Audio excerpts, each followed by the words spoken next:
Hi అస్సలం వాలేకుమ్ జహీరా ఛానల్కి welcome. మా పాప ఇన్ని రోజులుగా లేడీస్ స్టిచ్ చేస్తుంది అనుకున్నాం.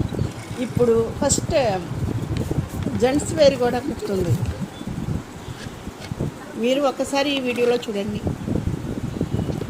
లాల్చీ పైజామా స్టిచ్ చేస్తుంది. పండగ రోజు ఉపవాసం ఉండి తను స్టిచ్ చేసింది. చాలా స్టైలిష్గా, చాలా చాలా క్యూట్గా, చాలా బాగుంది. లాల్చీ పైజామా డిజైన్ చేసి దాన్ని స్టిచ్ చేసి కుట్టింది. ఎంత స్టైలిష్గా ఉంది చూడండి, చాలా స్టైలిష్గా ఉంది. లాల్చీ పైజామా చూడటానికి రెండు కలర్ రండి. మీకు నచ్చితే ఒక లైక్ చేయండి. Okay, thank you.